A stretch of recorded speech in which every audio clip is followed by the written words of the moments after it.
Well, welcome to Guide London Live on this Monday, the 27th day of April.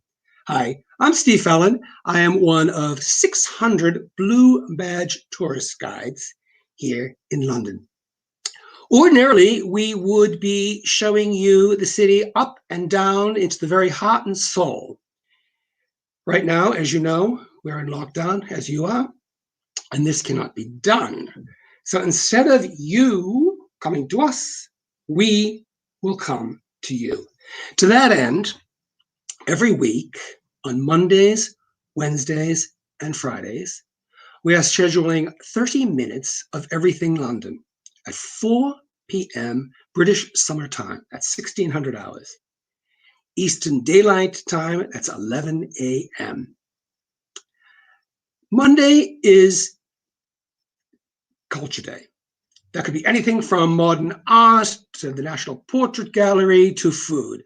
Wednesday is history, perhaps an important date, 1666, the Great Fire of London, or a virtual visit to something like Westminster Abbey.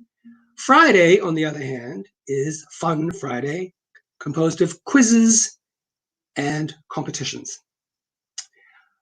Watch these live, as you are now, or recorded on YouTube, on Facebook, or on Twitter. Please tell your friends about it, your families about it, and make sure you look at our website as well, please. Because our website is an Aladdin's cave of information about London. And it's the perfect place, the perfect tool for getting ready to visit London and for choosing the appropriate guide. Now, today's theme is sleuths, detectives, two very famous detectives for which Britain is very famous, given its ability to commit the perfect murder. Now, I have two presenters in the studio, one of whom is going to look at the spawn of Dame Agatha Christie. That would be Hercule Poirot. And my other presenter, Alex, will present the story of Sir Arthur Conan Doyle and his creation, Sherlock Holmes. So let's go first to Ingrid. Hello. Lovely Ingrid. She is going to tell us a little bit first, as an intro, to Dame Agatha Christie and her detective, Hercule Poirot. Ingrid. Hello. So let me just first say that I've been a guide for a long time, and for many years, the British Museum's very own tours used to be guided by Blue Badge tourist guides, and I was very fortunate to be amongst them. And it meant that you had to do sometimes very particular, very in-depth research. And of course, it's the human interest stories that always grab you. And of course, everybody loves a good mystery. And as you'll hear, there's a very definite link between Agatha Christie and archaeology and the British Museum. So you'll all be familiar with Agatha Christie. She wrote 66 detective stories. In fact, she remains the second most author in the world, only beaten by Shakespeare. What's perhaps not so known is that some of them were set in the Middle East. And that's what I'm particularly going to talk about. And so Hercule Poirot, one of her most famous detectives, does in fact go and solve mysteries in the Middle East. And this is why, in the end, we will look at the particular objects in the British Museum that are linked to these stories. And Alex, now, would you please tell us just a little bit about Conan Doyle and his creation, Sherlock Holmes? Certainly I will. Hello, good afternoon, Steve and Ingrid, and good afternoon, world. My name's Alex Hetherington. Yes, I'm a Whodunnit fan. I'm a sleuth fan. I'm a Sherlock Holmes fan. And when I work in London, actually, I work sometimes in the British Museum. But if I do, I'm usually doing like a scavenger hunt. The idea of a mystery to solve, clues to unravel, is so deeply ingrained in me. When I do my tours, I love to do those that kind of scavenger hunt, and either in the British Museum or in the National Gallery or other places. It's kind of feeding on a passion, if you like. So let me tell you a little bit, about Sherlock Holmes, a fictional character loved in print in the late 1800s, the early 1900s. People love to read about Sherlock and his sidekick, Dr. Watson, but he's still strong, going strong now, because as a TV character, as someone that the film directors love, that audiences love, he's still just as strong now. In fact, there are actually 2 TV shows current. There's the Benedict Cumberbatch and Martin Freeman BBC fairly recent production, and there's the show Elementary, taken from the line "Elementary, my dear Watson," which brilliantly has Lucy Liu cast in the Dr. Watson role. And Sherlock's gift, his genius, and certainly as a character he was genius, his genius was to be able to make astonishing deductions from the tiny signs that other detectives, other people involved in the story, would overlook, and they'd allow him to track down the master criminal that he was chasing, or sometimes just the domestic dispute to be resolved. In fact, this characteristic he displays in the very first Sherlock Holmes story, when he meets Dr. Watson, the character that will go on to become his great ally, his great friend, and who will write the stories about Sherlock Holmes. When he first meets Dr. Watson, he has a brief meeting with the man and is able to deduce from that Dr. Watson has not only just returned from military service in Afghanistan, but that he's fallen out with his brother. And the family fallout is because his brother is not treating his wife properly. And all of this has come from just a few short minutes of meeting the guy. And this brilliant, this genius that he's got, he's able to use to solve crimes, of course. So, Steve, can we have a quick look at the first picture, a picture of Sherlock Holmes by the illustrator that Arthur Conan Doyle, the author, chose as his favourite, and he would request again and again and again that Sidney Paget was the illustrator that he would use. And in this picture, we see Sherlock rather distant, a bit aloof. Yes, well, those are characteristics that Arthur Conan Doyle brought in. Sherlock Holmes was actually quite unsociable and occasionally behaved appallingly, and most appallingly, to his best friend, to Dr. Watson. Let's have a look at the next slide that shows the two of them together, with Sherlock Holmes on the right in a very characteristic dress. He's wearing his deerstalker hat that appeared. One of the characters that portrayed him in film, Basil Rathbone, would make that really, really famous. And this deerstalker wasn't the original look in the first of the stories, but has become really associated with Sherlock Holmes. But the Dr. Watson, the point about the pairing is that Dr. Watson is so different from Sherlock. He is not a genius. He's much more sociable, actually a much nicer person, not so obsessed with cold facts, but tells a great story. And the combination of the two of them is what's been so magical, so great, and made them a great buddy pairing. And that's why they've got such longevity. I want to talk, though, really about the inspirations. Where did Conan Doyle get his ideas for these two brilliant characters? And Conan Doyle, Arthur Conan Doyle, was a qualified doctor. And one of the character, the real life character that was the inspiration for Sherlock Holmes was one of his colleagues, in fact, one of his teachers. If we could have a look at Dr. Joseph Bell, skip on one, Steve, and we'll get to Joseph Bell. And here he is looking rather like, in just visually, there's a physical similarity. Show us the two together, Steve, and we'll see this slim look, this aquiline nose, the kind of severeness of it. There's definitely a physical similarity, and Sidney Paget has illustrated this piece very much in line with the description that Arthur Conan Doyle used. But it's not just a physical resemblance. Dr. Bell had the same parlor trick, he would call it a parlor trick, of being able to meet somebody, spot some little thing that everybody else might overlook, and make an announcement that would stun everybody, because he was able to perceive stuff that nobody else could perceive. And Conan Doyle has taken this characteristic, this behavioral trait of Dr. Bell, and made it into Sherlock Holmes's defining characteristic. So inspiration also for Dr. Watson. Let's have a look at the next photograph. And this photograph is actually a photograph of Arthur Conan Doyle himself.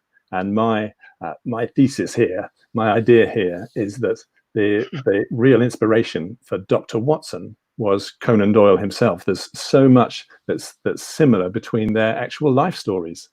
They were both, Arthur Conan Doyle, who's in the picture here, and Dr. Watson were both great sports people as young men. They both did their medical training, were adventurers. Dr. Watson joining the army briefly before being injured and invalided out, and Conan Doyle going on and signed up on a ship. He was a ship's doctor and went to the Arctic and had a great adventure there. But they ended up in London, and actually both were failed doctors in a sense. For Conan Doyle, it was a failure of the business model. He wasn't able to make money. And then he pursued his passion, his hobby became his passion, and he was very, very successful at writing stories. And of course, in the stories, Dr. Watson writes the stories of Sherlock Holmes as if he were there, and then they're published. And that's the great deceit, and it's a fantastic one.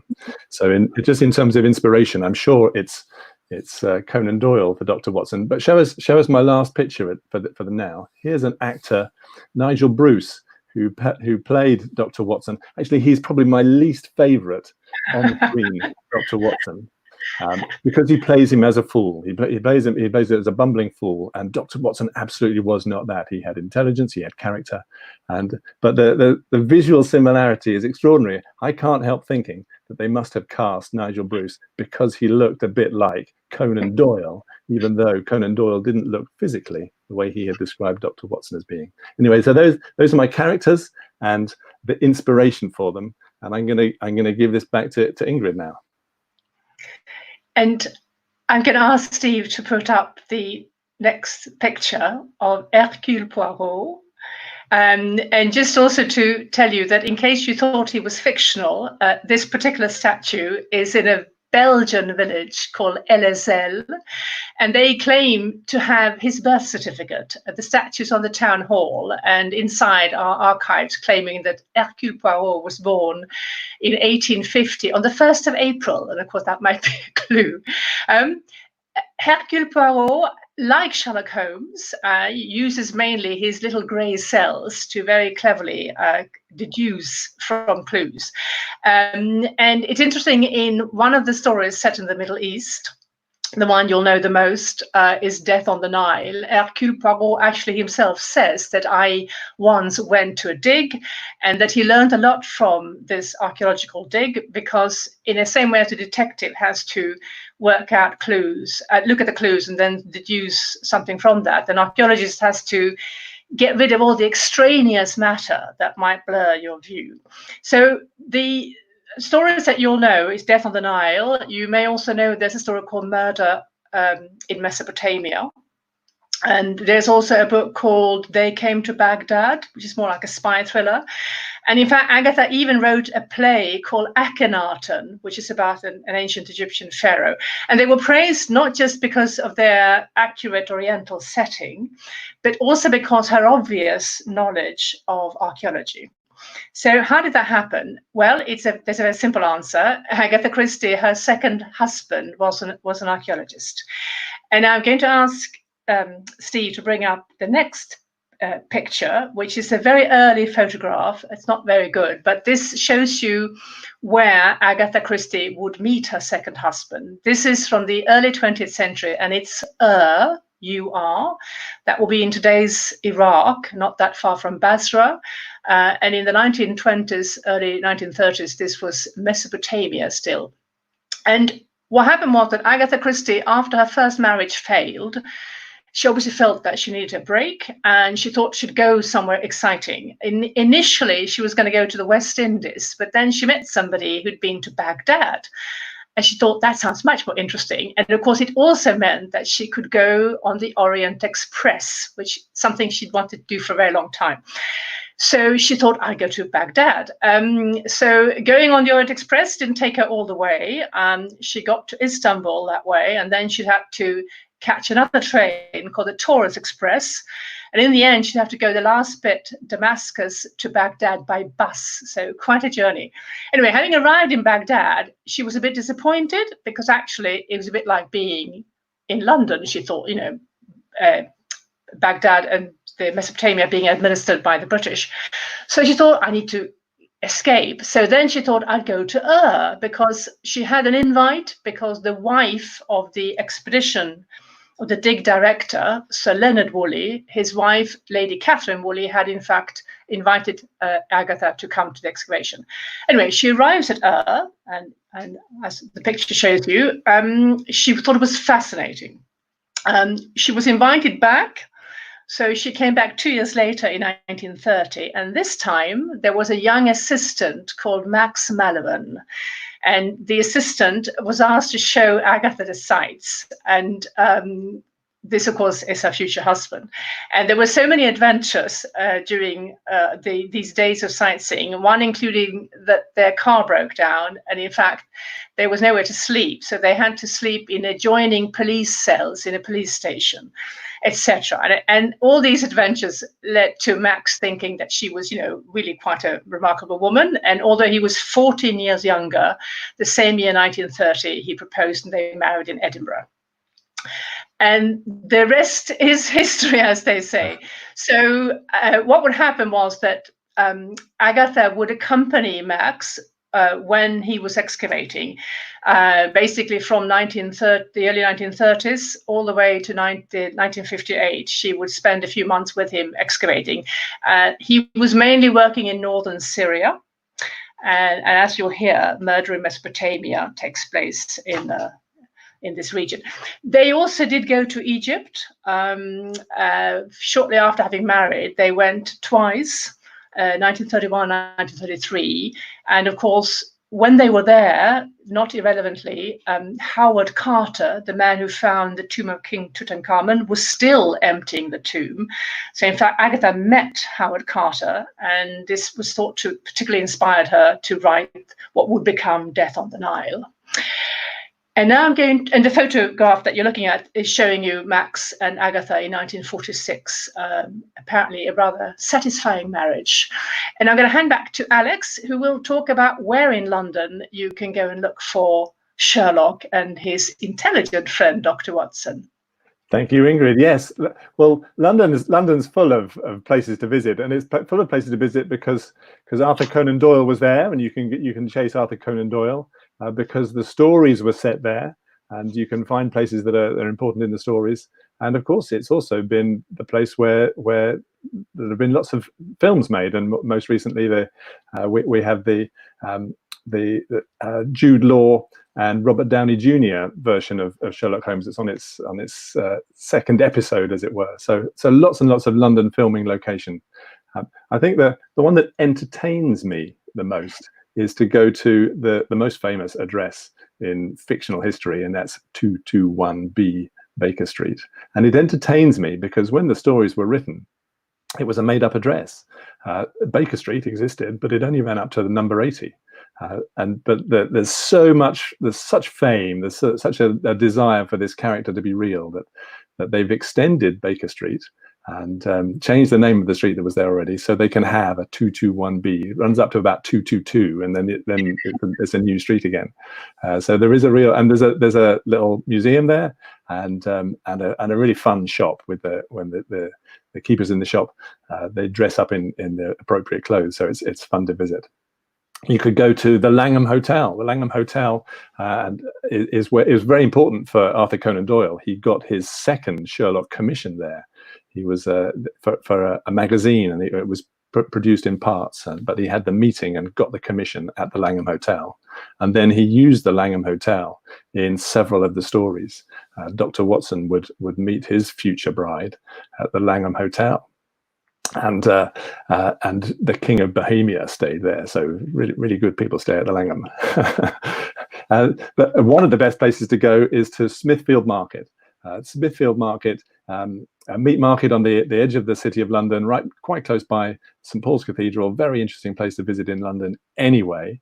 But it's next to St Bartholomew's Hospital, and St Bartholomew's Hospital is both a film location and part of the original stories, an important part of the original stories. It's at St. Bartholomew's Hospital that Dr. Watson is introduced to Sherlock Holmes. In fact, Sherlock Holmes has been beating dead bodies with a stick in order to work out how quickly they can bruise. This is one of the nerdy things that he's fascinated by to allow him to solve crimes. So a really important place in the stories, but even better to go and see for the TV connection, because, well, you may know that after two sets of short stories written by Arthur Conan Doyle, he was fed up with his character of Sherlock Holmes and killed him off. He had him die by falling from the Rickenbach Falls in Austria. And then he hoped he would see the back of him, but it wasn't to be. The commercial pressure to keep writing the stories was too great, and he was brought back to life. And at the end of the second set of the second BBC series, Sherlock dies in a fall, and it's Benedict Cumberbatch, and he plummets to his death from the roof of St. Bartholomew's Hospital. So they've chosen the location for this really significant moment as a tribute, as a nod to the original books. And Dr. Watson is grief-stricken, of course. And the wonderful thing about it, the reason why it's worth going there, is because there's a red telephone box, and people write messages to Sherlock or to Benedict in the telephone box, and there's Sherlock lives and we love you, Benedict, and all over the telephone box. And the council come along and clean it all off, but within a week the messages are reappearing. So great to go to a shrine to either Benedict or Sherlock, depending on how you look at it. And the last place, perhaps the best place to visit in London that I'm going to give to you today, is to go to the Sherlock Holmes pub. Here's a photograph of it. It's on Northumberland Avenue, and very close by Charing Cross Station, which is significant because in the story of the Hound of the Baskervilles, Sir Henry Baskerville arrives at Charing Cross Station, pops around the corner down Northumberland Avenue, and goes to the Northumberland Hotel. His boots get stolen, significant things happen in the plot of the story of the Hound of the Baskervilles, and they happen in the Northumberland Hotel. Well, the building that was the Northumberland Hotel is now the Sherlock Holmes pub. So you can go in, there's TV screens on the ground floor, and they're showing you all sorts of different era productions of Sherlock stories. But upstairs, there's a 70-year-old exhibition made for the 1951 Festival of Britain, an exhibition that's a recreation of Sherlock Holmes's living room, the Sherlock and Watson's reception room, if you like. And so you've got all of this, but everything that you do in there, even if you're just buying a pint of beer and getting some chips, everything you do in there, you're literally walking in the footsteps of our fictional hero, Sherlock and Dr. John Watson. So that's my number one recommendation. And so if you want to know the artifacts that link Agatha Christie to the Middle East, then, of course, I'm going to bring up the first slide. You go upstairs in the British Museum to start with. And I selected this object a bit for dramatic effect, and also because we know that Agatha Christie mentions this object sort of in Murder in Mesopotamia, and it's amongst the objects displayed. There's a whole section which known as the Royal Graves of about all the discoveries of Sir Leonard Woolley, and it's quite obvious if you read Murder in Mesopotamia that the Akkadian necropolis that Agatha Christie mentions is very much based on this excavation at and I could just mention, of course, that it's the key motivation was that is mentioned in the Old Testament. You know, Abraham comes from So the artifacts that you're looking at in that section all dates from the 3rd millennium BC. Now, this is not the murder weapon, and I might add that what you're looking at is a copy. The original is actually in Baghdad Museum. However, so if you read the book, you recognize many of the objects that Agatha describes based on what you see in the section on but it's not just that which is the inspiration. You remember I said that Leonard Woolley was married to Lady Catherine Woolley, and once Max had married Agatha, Lady Catherine Woolley made it quite clear that there was only space for one woman at the dig at Max didn't want to be apart from his new wife, so he thought, well, you know, we'll go elsewhere and excavate, which they did.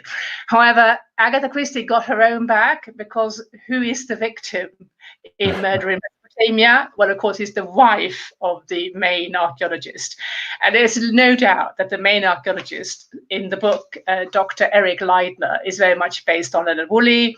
Equally, Louise Leiber, his wife who's murdered, is clearly based on Lady Catherine Woolley. And everybody apparently knew that, apart from Lady Catherine Woolley herself. And there are other people that you could connect, that you could recognize if you read the book and you know the personalities that are. After that, the next slide may not excite you, but I felt I had to put it in because this is the kind of thing that Agatha Christie's archaeologist husband was a specialist in fact, an international specialist in. So you're looking at pots called Khabur ware, Khabur, and there are a couple of cases in the British Museum which shows you artifacts from the other sites where Agatha and Max were working. And of course, that's where Agatha would have written some of these stories. A bit more interesting, if you move along on the same first floor, there is usually a tiny display. These are very small ivory plaques. And there's a particular link with Agatha Christie. Now, what you're looking at shows you a lion killing or mauling an African. And it's an ivory plaque, probably once part of ivory furniture. And it was found when Max was digging at Nimrud. So back in Iraq, which was once the capital in the Assyrian Empire. When they found this was in a well full of, sludge, and they had to very carefully clean it and dry it. And this was Agatha's forte, apparently. She describes in her autobiography how she dried it for many weeks in wet towels, only carefully letting it dry so that it wouldn't crack. And then she cleaned it by using strange tools. So things like an orange stick, some kind of dental tool, a knitting needle, and also using her own facial cream. And with that, apparently, this little fragile item survived very well. Back to murder, we go then downstairs to the main Egyptian sculpture gallery. And of course, the one story that people know the most, Death on the Nile, I guess because of the film. You cannot miss this huge head in the Egyptian sculpture gallery, which is of Amenhotep III. If that means nothing to you, that would be an ancient pharaoh in the 1300s BC. And basically, it's King Tut's grandfather, most likely. Now, this head comes from Karnak, and Karnak is the vast ancient temple area in modern Luxor, once called Thebes in ancient Egypt. And if you watch the film Death on the Nile, there is a very famous scene when they actually go off on a day trip into Karnak. And they go into this hall with huge columns called the Hyperstyle Hall. In fact, if you go to Egypt today, they call it the Agatha Christie Court because they know that tourists know it for that. And there's a murder attempt. Somebody's trying to kill somebody in that Hyperstyle Hall. And Agatha Christie, of course, would have gone there when she went to Egypt with her husband in the early 1930s. And if you want to know more, you can look up the Amarna tablets in the British Museum because they inspired largely her play Akhenaten. If you're a bit of a nerdy type, you might find that very interesting. I'm just going to end. There are all these famous quotes that people often never said, but there is one true quote about Agatha Christie, and that's when her husband proposed to her. Apparently he said, "I hope you don't mind marrying somebody of a profession who digs up the dead." And Agatha Christie said, "No, not at all, thank you. I'm very much into corpse and stiffs myself, thank you." And there we go. Wonderful stuff. Thank you so much, the two of you. We learned so much. This is coming from a know-it-all blue badge guide. Now, before we go quickly, I'd like to ask you both just a simple question. Ingrid, if you could start guiding tomorrow, what is the first thing you would really like to? What do you miss the most at this point? People. So, I mean, what is very nice is to make, and I mean, I do enjoy going to British Museum. It is particularly nice when you can bring in something that popularizes things. So, people people who are interested, that's easy. People who are not so knowledgeable, they might need a little poke. And then a link to Agatha Christie or some other human interest story, I think is a great thing. So I would, I'd love to talk to real people, and I'm happy to be back in the British Museum. Thank you. And Alex, you? I think I'm looking forward to getting back onto the River Thames. I adore the River Thames, and of course it appears just before the halfway point in the Sign of Four, and there's a terrific chase scene on the River Thames. But I really enjoy taking people on the boats on the river, and going down to Greenwich. I grew up in Greenwich, a really lovely part of London. So the river, I miss being on the river, and I'll be back there soon. I have to say my feelings exactly. All right, people, that's as much time as we have right now. Please join us on Wednesday for a virtual tour of a place that is both fascinating and macabre, the Tower of London. And on Friday, we are going to celebrate May Day, I assume complete with Maypole. In the meantime, please tell your friends and your family about this broadcast and ask them to please look at our website, www.guidelondon.org.uk. It is as I say, a treasury of facts. Thank you very much for joining us. In the meantime, take care of yourselves and your family. Wash your hands. We will be back. Bye. Bye.